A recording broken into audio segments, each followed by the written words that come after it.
Ganito lang ang gawin nyo kung may mga medal ang inyong mga anak. Kailangan natin dito ay medal. Kung may mga picture frame kayong hindi na ginagamit, pwedeng gamitin. At kung may mga karton kayo, illustration board na mga matitigas na mga karton dyan sa inyo, pwede nyong gamitin din. Para lang doon natin ilalagay ang mga medal.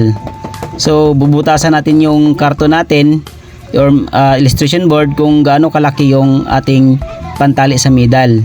So ito na guys, ay nilagay ko na.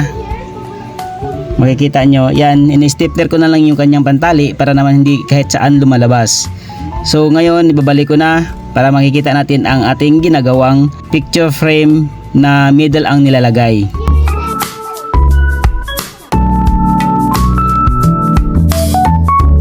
Ito na guys, pwede nating i-display sa ating mga sala or kahit saan ang gusto mo ang ating picture medal ay frame medal.